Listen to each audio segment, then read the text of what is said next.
নমস্কাৰ সকলোলৈকে সাদৰ সম্ভাষণ জনাই পাঠ কৰিবলৈ লৈছোঁ মোৰ উপন্যাসিকা বিয়লিৰ ৰ'দালিৰ ৪২তম খণ্ডটি। এদিন ৰাহুল নথকা অৱস্থাত লেণ্ড ফোনটো দাঙিছিল তাই। হঠাতে ক'ৰবাৰ পৰা চৌ মৰা দি আহি শাহুৱেকে ৰিচিভাৰটো কাঢ়ি লৈছিল। পিছদিনাই তলা লগোৱা কিপেড কভাৰ এখন লাগিছিল লেণ্ড ফোনটোৰ ওপৰত। একমাত্ৰ শহুৰেকেই তাইক মৰমৰ চকুৰে চাই যেন লাগে, কিন্তু তেওঁ একো কৰিব নোৱাৰে মাক পুতেকৰ বাবে। ঘৰখনৰ ফোপোলা স্বৰূপটো তাইৰ চকুত ভালদৰে ধৰা পৰিলে। থাকি থাকি আমনি লগাত ৰাহুলৰ সংগ্ৰহৰ পৰা কিতাপ এখনকে পঢ়োঁ বুলি ভাবি গোটেইখন চলাথ কৰিলে, কিন্তু ক'তো এখনো কিতাপ নাপালে। নাই যে নাই, নিউজ পেপাৰ এখনো নাই। কাৰো পেপাৰ পঢ়াৰ অভ্যাস নায়েই নেকি? ৰাহুলক কিতাপৰ কথা সোধাত যিটোহে উত্তৰ পালে, হতবাক হৈ গ'ল। সি হাঁহি ক'লে, কিতাপ দূৰ, কিতাপ কোনোবাই পঢ়ে নেকি? কিমান কষ্টেৰে সেইখিনি ৰঠি নিছিলোঁ। চৌধুৰীৰ ভনীয়েকক ইমপ্ৰেছ কৰিবলৈ মইহে জানো। অৱশ্যে দামটো ভালেই পালোঁ, ২০ লাখ, আৰু জীৱনভৰ মাহিলী খৰচা। প্ৰতিদিনেই ৰাহুলৰ নিত্য নতুন চমক। তাই অন্তঃসত্ত্বা হ'ল। ডাক্তৰৰ খৰচ, ঔষধৰ বিল, পুষ্টিকৰ খাদ্য তালিকাৰ হিচাপ আদি বৃহৎ এটা এমাউণ্টৰ দাবী পঠাই দিলে CGMCৰ অফিচলৈ, ঘৰত কাম কৰা ল'ৰাটোৰ হাতত। ল'ৰাহাল জন্ম হওঁতে গম পাই ককায়েক গৈছিলে হস্পিটেললৈ। ৰাহুলে সোমাবলৈ নিদি অপমান কৰি খেদি পঠিয়ালে, অথচ হস্পিটেলৰ বিলখন CGMCৰ অফিচৰ পৰাই শোধ কৰিব লগা হ'ল। তাৰ পিছতো কিন্তু ল'ৰাহালৰ অন্নপ্ৰাশন্ন, জন্মদিন পালন, মাহেকত খোৱা পিন্ধাৰ খৰচ, পাছলৈ পঢ়াৰ খৰচ সকলো CGMCৰ অফিচেই বহন কৰিব লগা হয়, অথচ ককায়েকক কোনো অনুষ্ঠানলৈ মাতিব নোৱাৰে। ল'ৰাহালক এইজন তোমালোকৰ মামা বুলি চিনাকি কৰাই দিব নোৱাৰে। তাই তেনে কিবা এটা কৰাৰ কথা ভাবিলেই ৰাহুলে আহি কাণৰ কাষত ফুচফুচাই কৈ থৈ যায়, মোৰ অসন্তুষ্ট হোৱাৰ ঔষধটো। তাই তাতেই থৰ লাগি ৰৈ যায়। ইফালে CGMCত কাম কৰা মধুৰ লগত ৰাহুলে এটা গভীৰ সম্পৰ্ক গঢ়ি তুলিছে। গতিকে CGMCৰ ভিতৰ চৰাত কি ঘটিছে নঘটিছে ডাঁৰৰ বাতৰি ডাঁৰে পাই থাকে। এবাৰ এহাল পিতৃ মাতৃ আহিছিল তেওঁলোকৰ একমাত্ৰ ছোৱালীজনীক ককায়েকলৈ যাচিবলৈ। ৰাহুলে বৰ সুন্দৰকৈ কথা পাতিছিল, ককায়েকৰ বিষয়ে ইমান ভালকৈ কৈছিল। ভিতৰৰ পৰা শুনি থাকি তাইৰ মনটো ভাল লাগি গৈছিল। তাইৰতো বাহিৰলৈ ওলোৱা মানা। ককায়েকৰ কথাকে মনত পেলাই বহি আছিল।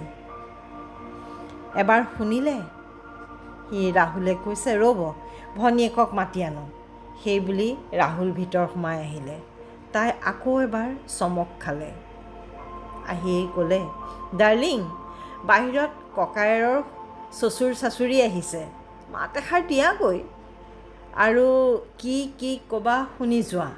ক'বা নপুংসক ল'ৰা এটালৈ, বুজিছাতো, নহ'লে মই অসন্তুষ্ট হৈ যাম। বাহিৰত গৈ মানুহহালৰ লগত কথা পাতিবলৈ কোৱাটোৱে আচৰিত হ'বলগীয়া। কথাখিনি যে জিভাখন যেন তাই কাটি পেলাব। ভগৱানে আৰু কিমান শাস্তি দিয়ে তাইক। নে ভগৱান নায়েই? নাই, কোনো উপায় নাই। ৰাহুলে কৈছে যেতিয়া কৰিবই লাগিব, যাবও লাগিব, ক'বগৈও লাগিব। তাৰ বাদে কোনো গত্যন্তৰ নাই। কাপোৰ সাজ অলপ ঠিক ঠাক কৰি তাই ওলাই গ'ল। অভ্যাগতই ক'লে, আহক আহক, আপুনিয়ে বিমল চৌধুৰীৰ ভনীয়েক নহয়? আমি কিয় আহিছোঁ গম পাইছেই। তাই লাহেকৈ ক'লে, হয়, কিন্তু নপুংসক ল'ৰালৈ নিজৰ ছোৱালীজনীক কিয় বিয়া দিব খুজিছে? ৰাহুলে লগে লগে চিঞৰিলে, বুলি তুমি কি কৈছা এইবোৰ? তোমাৰ ককায়ে তেওঁৰ বিষয়ে ইমান বেয়াকৈ? তেতিয়া মানুহজনে ক'লে, আমি এইবিলাক নাজানোৱেই নহয়, ভনীয়েকেতো ভুল নকয়, ভাগ্য ভাল। তেতিয়া ৰাহুলে শলাগি ক'লে, বেয়া নাপাব, ময়ো এতিয়াহে গম পালোঁ। মহাপাপটো কৰি বুলি তাত আৰু ৰৈ নাথাকিল। কান্দিবলৈকো শক্তি নোহোৱা হৈ গ'ল। কথা বুলিলেই বতাহ, কাণে কাণে কথাবোৰ চাৰিওফালে বিয়পি গ'ল। গতিকে ককায়েক অবিবাহিত হৈয়েই কটাব লাগিব আজীৱন। কাৰ ওচৰত ক্ষমা বিচাৰিব তাই? ভগৱানো যেন ৰাহুলহঁতৰ দৰে বদমাছৰ হাতত বন্দী। ককায়েকৰ জীৱনলৈ ৰিমঝিম প্ৰিয়দৰ্শিনীৰ আগমন ঘটাটো মধুৰ মাৰফত ৰাহুলে গম পাইছিল। নপুংসকৰ ত্যাগটোৱে কাম নিদিব বুলি জানি ৰাহুলে নতুন পৰিকল্পনা কৰাত লাগিল। প্ৰথমে পৰিয়ালটোক স্কুলৰ কোৱাৰ্টাৰৰ পৰা বাহিৰ কৰিবলৈ মানুহ লগালে। তাতো কাম নহ'ল। ককায়েকে ফ্লেট এটা দি সহায় কৰিলে। তাই হতুৱাই অশ্লীল গালিৰে ফোন কৰালে ৰিমঝিমলৈ। ভাবিছিল লাজত চাকৰি এৰি পলাব। সৰু ককায়েক অসীমে পাঞ্জাবী পত্নীৰ অত্যাচাৰত ঢোকাঢোকে গৰল পিয়াৰ খবৰ ৰাহুলেই দিছিল তাইক। নতুন প্লেনত তাকো চামিল কৰি ল'লে। বুলিক তালৈ ফোন কৰিবলৈ বাধ্য কৰিলে। পুৰণা ঘৰটোত ভাগ ডিমাণ্ড কৰিব লাগে। ৰাহুলে ঠিক অনুমান কৰিছিল, এই বিপদত ককায়েকক ভৰসা দিবলৈ ৰিমঝিম যাব। গতিকে মূল প্লেনটো হ'ল ৰিমঝিমক বেয়াকৈ অপমান কৰি বাহিৰ কৰা, যাতে ককায়েক কোনো পৰিস্থিতিতে বিয়াত বহিব নোৱাৰে। ৰাহুলে বুলিক চব শিকাই পঠাইছিল, কিন্তু ৰিমঝিমক গালিটো পৰাৰ পাছতে ককায়েকে এনে এটা ধমক দিলে তাইৰ মুখ বন্ধ হৈ গ'ল। তাৰ শাস্তি বুলিয়ে ঠিকেই পালে। পেণ্টৰ বেল্ট খুলি ৰাহুলে ইমান কোবালে, কঠুৱা শাহুৱেকেও সহ্য কৰিব নোৱাৰি আগচি ধৰিছিলহি। দেহৰ বিষত, মনৰ কষ্টত তাই শুব নোৱাৰি বাহিৰত বহিবলৈ যাওঁতে কোনোবাই কান্দি থকা শুনিলে। কোনেনো কান্দিছে চাবলৈ গৈ যি দেখিলে সি সপোনৰো অগোচৰ। ৰাহুলৰ ৰূপ লৈ শহুৰেকে পত্নীক পিটিছে। বোৱাৰীক বচাবলৈ যোৱাটোৱেই তেওঁৰ জগৰ হ'ল। বুলিয়ে আৰু চিন্তা কৰিব নোৱাৰা হৈ গ'ল। নিজৰ দুখ অপমান চব পাহৰি গ'ল। বহুত কথাই ফটফটীয়া হৈ গ'ল। কিবা এটাই ভৰিত পিৰপিৰোৱা যেন লাগিল। তেতিয়াহে মনত খেলালে, ইমান পৰে তাই পাৰ্কত বহি আছেহি। সন্ধ্যাই লাগিবৰ হ'ল। দেৰি কৰাৰ বাবে নিশ্চয় আজিও মাৰ খাব লাগিব। খাব মাৰ। সেই বৃদ্ধ পিতৃমাতৃক যিবোৰ গালি দি আহিছে, তাতকৈ ৰাহুলৰ পিটন তেনেই সামান্য। গালিৰ নমুনা লৈ যাবলৈ তাৰ ফোনটো দি পঠাইছে ৰেকৰ্ডাৰ অন কৰি। ড্ৰাইভাৰজন তাইৰ ওচৰলৈ আহিলে। বাইদেউ, চিন্তা নকৰিব, মই দাদাক কৈ দিছোঁ, গাড়ী ভাল কৰাব লগা হ'ল। তেখেতো গাড়ীতে বহি আছে।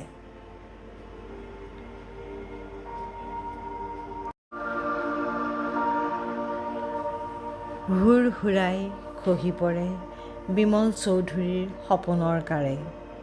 হৃদয়ৰ সেউজীয়া কেহেৰাজি বানত উটি যায়।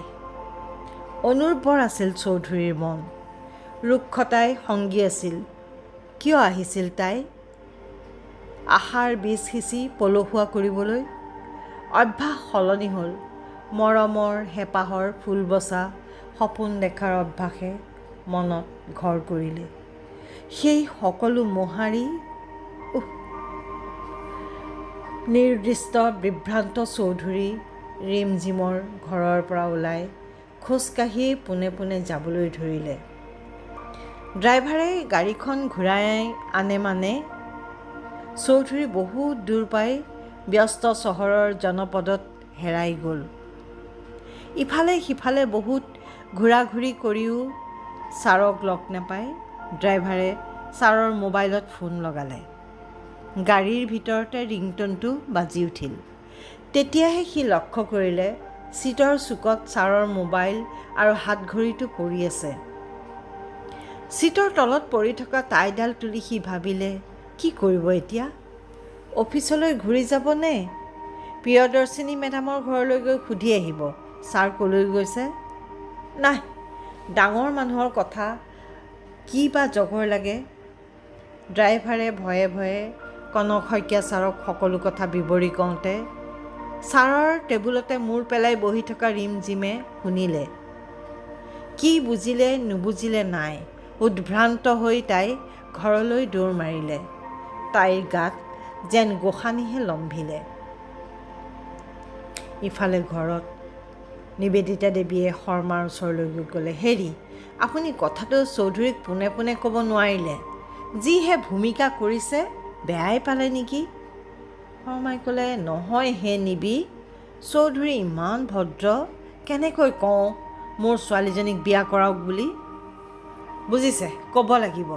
ছোৱালীৰ বাপেক হ'লে ক'ব পাৰিব লাগিব। নিবেদিতা দেৱীৰ কথাত শৰ্মাই মাত লগালে, আগতে কেতিয়াও এনে অৱস্থাত পৰা নাই নহয়। তোমাক বিয়া কৰাওঁতে আনে ঠিক কৰি দিলে, চুমুৱে নিজে, বুজিছা? মোৰ প্ৰেক্টিচ নাই। নিবেদিতা দেৱীৰ অকণমান খঙেই উঠিল। জানো কি কৰে কৰি থাকক, মোকতো মাতিবলৈকে নিদিয়ে। হঠাতে জোৰ জোৰকৈ কলিং বেল বাজিলত নিবেদিতা দেৱী লৰালৰিকৈ গৈ দুৱাৰ খুলি দিলে। আউলি বাউলি হৈ সোমাই অহা ৰিমক দেখি দুয়ো হতভম্ব হ'ল। একেলগে চিঞৰি উঠিল, ৰিম, কি হৈছে ৰিম? তাই ছাৰ পূৰাকৈ কথাটো নুফুটিলেই। দুৱাৰ মুখতে ৰিম বাগৰি পৰিল। দুয়ো দৌৰি আহি ধৰিলেহি। ৰিম, কি হ'ল তোৰ? চকু মেল ৰিম। হেৰি, পানী আনকচোন, পানী। নিবেদিতা দেৱীয়ে মজিয়াতে বহি তাইক সাৱটি ধৰিলে। শৰ্মাই চকুৱে মুখে পানী মাৰি দিছে। ৰিম, চকু মেলচোন, আই, চকু মেল। হেৰা, তুমি নাকান্দিবাচোন, ৰ'বা, মই চৌধুৰীলৈকে ফোন এটা কৰোঁ। তেওঁ ফোন লগালে। ৰিং হৈ আছে, ধৰা নাই। ৰ'বা, ধৰিছে। হেল্ল' চৌধুৰী। সিফালৰ পৰা কানুৱে মাতিলে, শৰ্মাদেউ, মই কানুহে। কানু, ৰিম মানে কি হ'ল ৰিমৰ? ৰিম চেঞ্চলেছ হৈ গৈছে। কানু, কি কৰোঁ? মই গৈ আছোঁ, ৰ'ব। চিটি নাৰ্ছিং হোমৰ কেজুৱেলিটিত ৰিমজিমক ৰেচিডেঞ্চিয়েল ডাক্তৰে ব্লাড প্ৰেছাৰ চেক, ECG আদি কৰিলে যদিও বিশেষ একো ধৰিব নোৱাৰিলে। প্ৰাথমিকভাৱে ইনজেকশ্যন এটা দি হাৰ্ট স্পেচিয়েলিষ্ট ডাক্তৰ দেৱজিৎ চলিহালৈ বাট চালে। এটা ছেকেণ্ড নাযায় নোপোৱাই। নিবেদিতা দেৱীৰ অৱস্থা শোচনীয় হৈ পৰিছে। কালিলৈকে যিজনী ছোৱালীক নিজ হাতে সজাই পৰাই ষ্টেজত উঠাই দিছিল, সেইজনী ৰিমক তেনেকৈ বিচনাত পৰি থকা চাই থাকিবলৈ অসহ্য লাগিছে। ডাক্তৰ দেৱজিৎ চলিহাই হিতেন শৰ্মাক অকলে মতাই নি ৰিমজিমৰ কেছ হিষ্ট্ৰী ল'লে। ECGৰ পৰা চায়নেটিক হাৰ্ট প্ৰব্লেম এটা ডিটেক্ট হৈছে, কিন্তু ই কুৱাইট আননেচাৰেল। ICUলৈ শ্বিফ্ট কৰা হ'ল তাইক। চেঞ্চ অহা নাই। সকলোৱে ডাক্তৰ চলিহাৰ মুখলৈ চাই আছে। আৰু ইফালে তেওঁকো ইমান হতাশ দেখা হৈছে। হয়তো আচল সমস্যাটো কাকো ক'ব পৰা নাই বাবে আনইজি ফিল কৰিছে। কানুৱে বাবাক বিচাৰি কেওফালে খবৰ পঠাইছে। সকলো ফালেই নিগেটিভ। কানু নিৰুপায়। এইফালে নাৰ্ছিং হোমত ৰিমৰ এই অৱস্থা, শৰ্মা ফেমিলিক অকলে এৰি দিব নোৱাৰি। আনফালে বাবাৰ বা কি হৈছে, ক'ত বা আছেগৈ, কেতিয়াও ক'লৈকো নজনোৱাকৈ নাযায়। তেনেস্থলত কি জানো। 24 ঘণ্টা পাৰ হৈ গ'ল। ৰিমৰ চেঞ্চ অহা নাই। যোৱা নিশাটো কেনেকৈ যে পাৰ হৈছে, প্ৰতিটো পল ভয়াৱহ অনিশ্চয়তাৰ মাজেৰে কাটিছে। বতাহত খিৰিকীৰ পৰ্দাখন লৰিলেও নিবেদিতা দেৱীৰ বুকুখন কঁপি উঠে। হিতেন শৰ্মাই ভাবি আছে, চৌধুৰী থকা হ'লে সাহস পোৱা গ'লহেঁতেন। নিবেদিতা দেৱী আৰু কানুৱেও চৌধুৰীৰ অভাৱ বৰকৈ অনুভৱ কৰিছে। মৰম লগা ছোৱালীজনীৰ হেতা পৰা মুখখন চাই ডাক্তৰ চলিহা গভীৰ চিন্তাত পৰিছে। কোনো মেডিচিনেই ৰেছপণ্ড কৰা নাই। এনেকৈ আৰু কিছু ঘণ্টাৰ ভিতৰত যদি চেঞ্চ নাহে তেন্তে কমালৈ গুচি যাব। তেতিয়া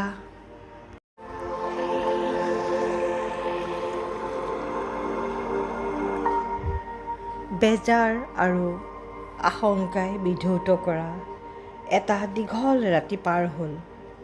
ICUৰ বন্ধ দুৱাৰৰ আশে পাশে থিয় হৈ থকা মানুহবোৰৰ দেহত আশাহীনতাৰ জ্বৰ বিয়পি পৰিছে। প্ৰায় 30 ঘণ্টাৰ ওপৰ হৈ গ'ল। ৰীমৰ অৱস্থা অপৰিৱৰ্তিত। ICUৰ আইহোলৰ মাজেৰে ৰীমক মাজে মাজে চাই হুমুনিয়াহ এৰাৰ বাদে মানুহখিনিৰ একো কৰিব লগা নাই। ওলাই সোমাই থকা নাৰ্ছকেইগৰাকী অহা যেন দেখিলে আটাইকেইজন দৌৰি যোৱা দি যায়। কিবা এটা আশাৰ খবৰ পায়েই নেকি। ডাক্তৰ চলিহাও মানুহখিনিৰ দৰেই বিভ্ৰান্ত হৈ পৰিছে। এইটো তেওঁৰ বাবে অভূতপূৰ্ব কেছ।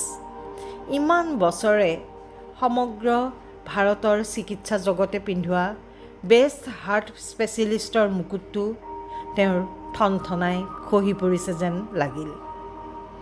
তাইৰ হৃদস্পন্দন অস্বাভাৱিক, ডাক্তৰী ভাষাত এৰিডেমিয়া। তেতিয়াহ'লে এট্ৰিয়েল ফাইব্ৰিলেশ্যন বুলি ঠাৱৰ কৰিব পাৰি।